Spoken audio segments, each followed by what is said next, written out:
रामकृष्ण हरी माऊली. कुरुक्षेत्राच्या ठिकाणी कौरव आणि पांडवाचे युद्ध आणि युद्धाची सुरुवात होण्यासाठी आणि होण्याचे एक मार्गदर्शक सूचक म्हणून पितामह भीष्माचार्यांनी आपला शंख वाजवला.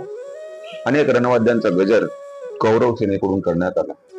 धरणी थरथर कापू लागली. एवढा विशाल आवाज पाहून अनेक वीर असणारे धारातीर्थी पडले. आणि हे सगळं पाहताना पाहून जी पांडव सेना आहे त्या पांडव सेनेकडे जर पाहायचं झालं तर पांडव सेना काय करते. कौरव सेनेकडून शंखाचा नाद झाला आणि मग आता पांडव सेना नेमकी काय करते बघा. पुढे सांगता येतं की ततः श्वेते हये युक्ते महती संदने स्थितो माधव पांडवच एव दिव्यो शंखो प्रद्युम्नः पांचजन्यम ऋषिकेशो देवदत्तम धनंजय पौंड्रम दद्मो महाशंखम भीमकर्णा वृकोदरः अनंत विजयम राजा कुंतीपुत्रो युधिष्ठिरः नकुलः सह देवश्च सुघोष मणिपुष्प. ज्यावेळेस पितामह भीष्माचार्य आणि इकडे कौरव सेनेकडे असणारे अनेक राजे त्यांनी आपापले शंख ज्यावेळेस वाजवायला सुरुवात केली आणि मग इकडं पांडव सेनेमध्ये शंखांचा नाद घुमू लागला. ज्याच्या रथावर सारथ्य करण्यासाठी प्रत्यक्ष भगवान श्रीकृष्ण परमात्मा बसले आहेत. असा अर्जुनाचा रथ ज्याला शुभ्र घोडे धुतले गेलेले आहेत, सगळ्याच्या मध्ये मधोमध थांबलेला चम चम चम चम एवढा प्रकाश त्या रथाचा पडलेला आहे की दोन्ही दळाचं सैन्य प्रकाशमान दिसू लागलं. महातेज जसा सूर्य पृथ्वीवर थांबावी काय एवढं प्रकाश त्या रथाचा सगळीकडे सर्वत्र पसरलेला. आणि जिथं ज्या रथावर महाराज प्रत्यक्ष भगवान शंकर विराजमान आहेत, माऊली सांगतात ना, ध्वजस्तंभावरी वानरू तो मूर्तिमंत शंकरू सारथी शारंग धरू अर्जुनेशी. अहो, प्रत्यक्ष भगवान परमात्मा अर्जुनाचं सारथ्य करायला बसलेले आहेत. आणि हे सारथ्य नेमकं करायचं कशामुळं तर भक्ताचं असणारं देवावर जे प्रेम आहे त्या प्रेमापोटी देव काहीही करतो.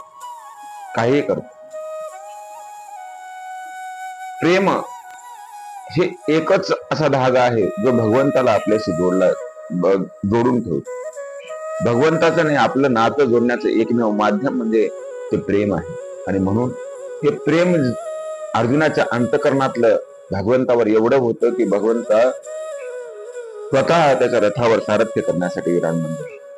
पायकू पाठीशी घातला आपण पुढा राहिला त्याने पांचजन्य आस्फिरला अवलियाची.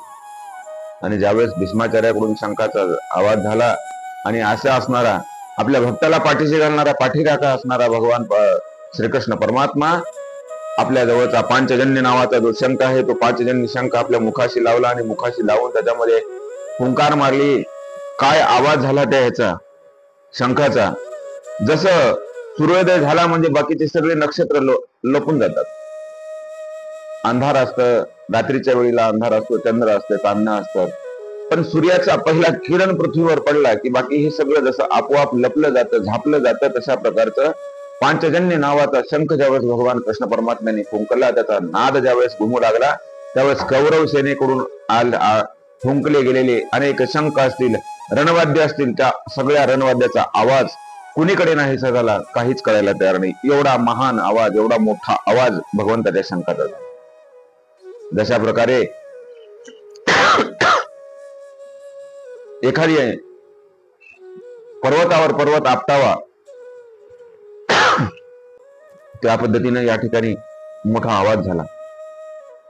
पुढे सांगत असताना कौरवाच्या सेनेमध्ये जेवढं काही रणवाद्याचा नाद घुमू लागला होता तो रणवाद्याचा नाद नाहीसा निघून झाला. आणि मग भगवान कृष्ण परमात्म्याने पांचजन्य शंख वाजवल्यानंतर अर्जुनानेही महाराज आपल्या जवळचा देवदत्त नावाचा शंख काढला आणि तो शंख त्या ठिकाणी शंखाचा ध्वनी करायला सुरुवात केली. आणि ज्यावेळेस देवदत्त आणि पांचजन्य या दोन्ही शंखाचा नाद एकत्र होऊन घुमू लागला त्यावेळेस शत्रू सैन्य सैरा भैरा होऊ लागलं. सगळ्यांना चिंता वाटू लागली की ही नेमकं काय घडतंय, आता एका क्षणार्धात पृथ्वीचा विनाश होते की काय, अशा प्रकारचा नाद त्या ठिकाणी आला.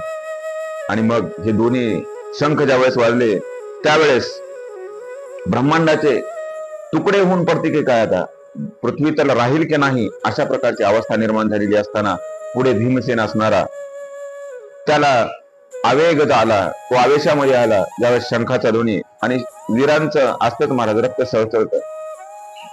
युद्धाच्या